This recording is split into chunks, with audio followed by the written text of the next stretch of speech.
അറിഞ്ഞില്ലേ, രാജ്യത്തുടനീളമുള്ള കോടിക്കണക്കിന് ബാങ്ക് ഉപഭോക്താക്കൾക്ക് വലിയ മാറ്റങ്ങൾ വരുത്തിക്കൊണ്ട് സ്ഥിര നിക്ഷേപങ്ങൾക്കും നിക്ഷേപ അക്കൗണ്ടുകൾക്കുമായി റിസർവ് ബാങ്ക് പുതിയ നിയമങ്ങൾ അവതരിപ്പിച്ചിരിക്കുകയാണ്.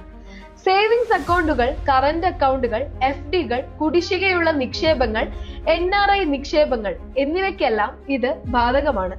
കൂടുതൽ സുതാര്യത ഉറപ്പാക്കുക, നിക്ഷേപകരെ സംരക്ഷിക്കുക, എല്ലാ വാണിജ്യ ബാങ്കുകളിലും ഏകീകൃത രീതികൾ സൃഷ്ടിക്കുക എന്നിവയാണ് ഈ പുതുക്കിയ മാർഗനിർദ്ദേശങ്ങൾ ലക്ഷ്യമിടുന്നത്. പുതുക്കിയ RBI നിയമങ്ങൾ പ്രകാരം ബാങ്കുകൾ ഇപ്പോൾ എല്ലാ ശാഖകളിലും സ്ഥിരമായ പലിശ നിരക്ക് രീതികൾ നിലനിർത്തണം. അകാല പിൻവലിക്കലിനുള്ള പിഴകൾ വ്യക്തമായി വെളിപ്പെടുത്തണം. നിക്ഷേപങ്ങളുടെ പലിശ കണക്കാക്കുന്നതിനുള്ള ഒരു സാധാരണ രീതി പിന്തുടരണം. കൂടാതെ ബാങ്ക് നിശ്ചയിച്ചിട്ടുള്ള ഏറ്റവും കുറഞ്ഞ കാലാവധിക്ക് മുമ്പ് ഒരു FD അടച്ചാൽ ഉപഭോക്താക്കൾക്ക് പലിശ ലഭിക്കുന്നതായിരിക്കില്ല.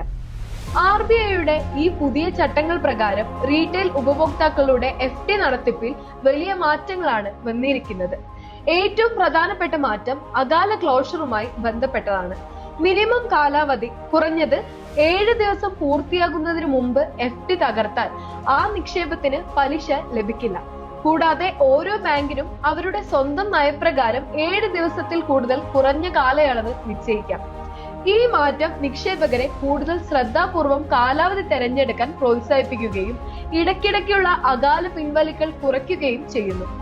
ഈ ഒരു ഇൻഫർമേഷൻ അർഹതപ്പെട്ടവരിലേക്ക് അപ്പൊ എത്രയും പെട്ടെന്ന് ഷെയർ ചെയ്തോളൂ. കൂടുതൽ വിവരങ്ങൾക്കായി ചാനൽ സബ്സ്ക്രൈബ് ചെയ്യുക.